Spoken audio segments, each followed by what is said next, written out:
Mesdames, Messieurs, bonjour, bienvenue au flash d'information. L'université Ouaga 1, Joseph Kizerbo, a formé 16 nouveaux gynécologues.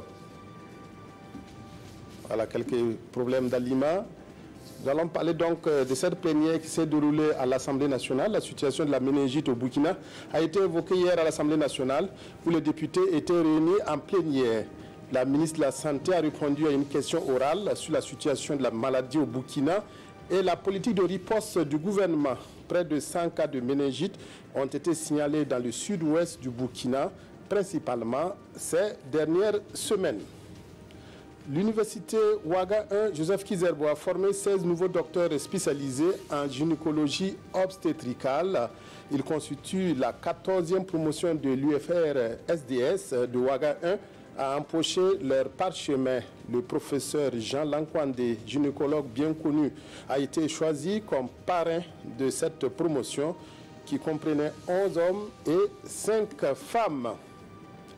Gawa a abrité hier et avant-hier une rencontre de formation des 13 présidents des conseils régionaux du Burkina. Une formation sur les stratégies de mobilisation des ressources financières a été initiée à leur intention.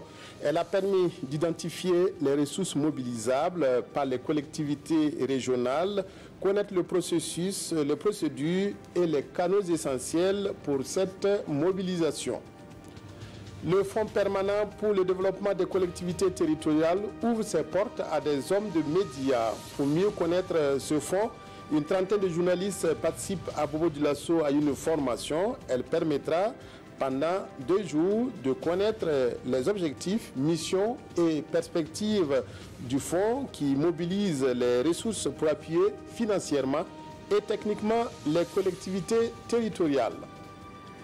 Les affrontements entre l'armée nationale libre du maréchal Khalifa Haftar et les troupes loyalistes fidèles au gouvernement de Tripoli ont bien commencé dans les faubourgs de la capitale libyenne. Le Conseil de sécurité de l'ONU s'est réuni en urgence hier et envoyé un seul message au maréchal Haftar: arrêter les combats et envisager une solution pacifique à la crise. Mais est-ce que le bouillant maréchal libyen l'entend-il de cette oreille? Merci de votre aimable attention. Rendez-vous à 13h pour le développement de toutes ces informations.